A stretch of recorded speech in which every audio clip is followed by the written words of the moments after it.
ನಮಸ್ತೆ, ಮಂಜುಳಾ ವಿನೋದ್ ರೆಸಿಪಿ ಚಾನಲ್ಗೆ ನಿಮ್ಮೆಲ್ಲರಿಗೂ ಸ್ವಾಗತ. ಇವತ್ತಿನ ರೆಸಿಪಿಲಿ ನಾನು ಬೇಳೆ, ಚಪ್ರದವರೆಕಾಯಿ, ಆಲೂಗೆಡ್ಡೆ ಹಾಕಿ ಸಾಂಬಾರು ಮಾಡ್ತಾಯಿದ್ದೀನಿ.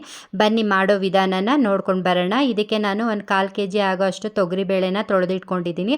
ಹಾಗೆ ಒಂದು ಅರ್ಧ kg ಚಪ್ರದವರೆಕಾಯಿ, ಒಂದು 3 ಆಲೂಗೆಡ್ಡೆನ ತೊಳೆದು ಕಟ್ ಮಾಡಿ ಇಟ್ಕೊಂಡಿದ್ದೀನಿ. ಸಾಂಬಾರು ಮಾಡೋದಕ್ಕೆ ಮೊದಲು ಸ್ಟವ್ ಹಚ್ಚಿ ಒಂದು ಕುಕ್ಕರ್ ಇಟ್ಕೊಂಡು ಅದಕ್ಕೆ ತೊಳೆದಿಟ್ಕೊಂಡಿರೋ ಅಂಥ ತೊಗರಿಬೇಳೆ, ಈರುಳ್ಳಿ, ಟೊಮೊಟೊ ಹಾಗೆ ನೀರನ್ನು ಹಾಕಿ ಸ್ವಲ್ಪ ಅರಿಶಿನ, ಎಣ್ಣೆ ಹಾಕಿ ಕುಕ್ಕರಲ್ಲಿ 1 ವಿಜಿಲ್ ಕೂಗಿಸ್ಕೊಳ್ತೀನಿ ನಾನು. ನೋಡಿ, ಇವಾಗ ಬೇಳೆ ಎಲ್ಲ ಚೆನ್ನಾಗಿ ಬೆಂದಿದೆ. ಇವಾಗ ನಾವು ಬೆಂದಿರೋ ಅಂಥ ಟೊಮೊಟೊನ ಒಂದು ಬೌಲ್ಗೆ ಹಾಕಿ ಎತ್ತಿಟ್ಕೊಳ್ಳೋಣ. ಖಾರ ರುಬ್ಬೋದಕ್ಕೆ ಈ ಟೊಮೊಟೊನ ಹಾಕಿ ರುಬ್ಕೋಬೇಕು.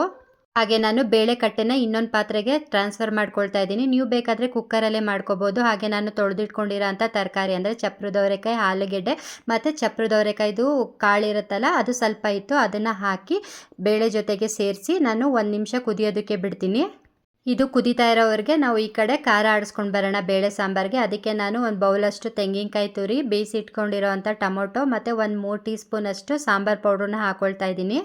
ಹಾಗೆ ಸ್ವಲ್ಪ ಹುಣಸೆಹಣ್ಣನ್ನು ನೆನೆಸಿಟ್ಕೊಂಡಿದ್ದೆ, ಅದನ್ನು ಹಾಕಿ ಮತ್ತು ಸ್ವಲ್ಪ ನೀರನ್ನು ಹಾಕಿ ಈ ಥರ ನುಣ್ಣಗೆ ಗ್ರೈಂಡ್ ಮಾಡಿ ಇಟ್ಕೊಂಡಿದ್ದೀನಿ.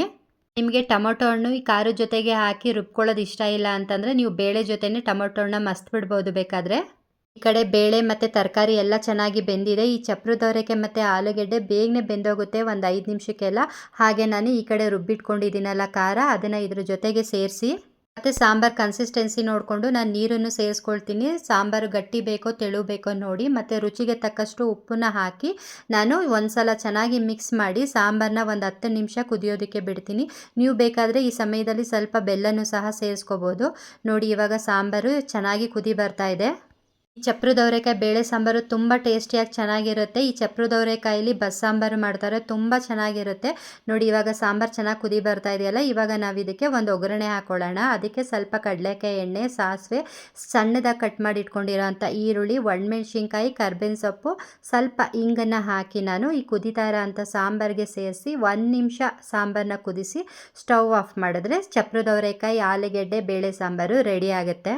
ನೀವು ಯಾವುದೇ ಸಾಂಬಾರು ಮಾಡಿದ್ರೂ ಈ ಥರ ಒಗ್ಗರಣೆ ಹಾಕಿದ್ಮೇಲೆ 1 ನಿಮಿಷ ಸಾಂಬಾರನ್ನ ಕುದಿಸಿ ಆಫ್ ಮಾಡಿ, ಆವಾಗ ಒಗ್ಗರಣೆ ಎಲ್ಲ ಸಾಂಬಾರಿಗೆ ಹಿಡ್ಕೊಂಡು ತುಂಬ ಟೇಸ್ಟಿಯಾಗಿ ಚೆನ್ನಾಗಿರುತ್ತೆ. ಈ ಚಪ್ರದವರೆಕಾಯಿ ಸಾಂಬಾರು ಅನ್ನ, ಮುದ್ದೆ ಮತ್ತು ಓಟ್ಸ್ಗೂ ತುಂಬ ಟೇಸ್ಟಿಯಾಗಿ ಚೆನ್ನಾಗಿರುತ್ತೆ. ಮತ್ತು ಈ ಚಪ್ರದವರೆಕಾಯಿನ ಇಂಗ್ಲೀಷಲ್ಲಿ ಫ್ಲಾಟ್ ಬೀನ್ಸ್ ಅಂತ ಕರೀತಾರೆ. ಫೈನಲಿ ಬೇಳೆ ಚಪ್ರದವರೆಕಾಯಿ ಸಾಂಬಾರು ರೆಡಿಯಾಗಿದೆ. ನೀವು ಒಂದ್ಸಲ ಟ್ರೈ ಮಾಡಿ ಹೇಗೆ ಬಂತು ಅಂತ ನಂಗೆ ಕಮೆಂಟ್ ಮಾಡಿ ಹೇಳಿ. ಈ ರೆಸಿಪಿ ಇಷ್ಟ ಆಗಿದ್ರೆ ಪ್ಲೀಸ್ ಒಂದು ಲೈಕ್ ಕೊಡೋದನ್ನು ಮರಿಬೇಡಿ. ಹಾಗೆ ಶೇರ್ ಮಾಡಿ, ಕಮೆಂಟ್ ಮಾಡಿ, ಸಬ್ಸ್ಕ್ರೈಬ್ ಮಾಡ್ಕೊಂಡು ನೋಡಿ. ಮತ್ತೆ ಸಿಗ್ತೀನಿ ನೆಕ್ಸ್ಟ್ ರೆಸಿಪಿ ವ್ಲಾಗಲ್ಲಿ. ಬಾಯ್.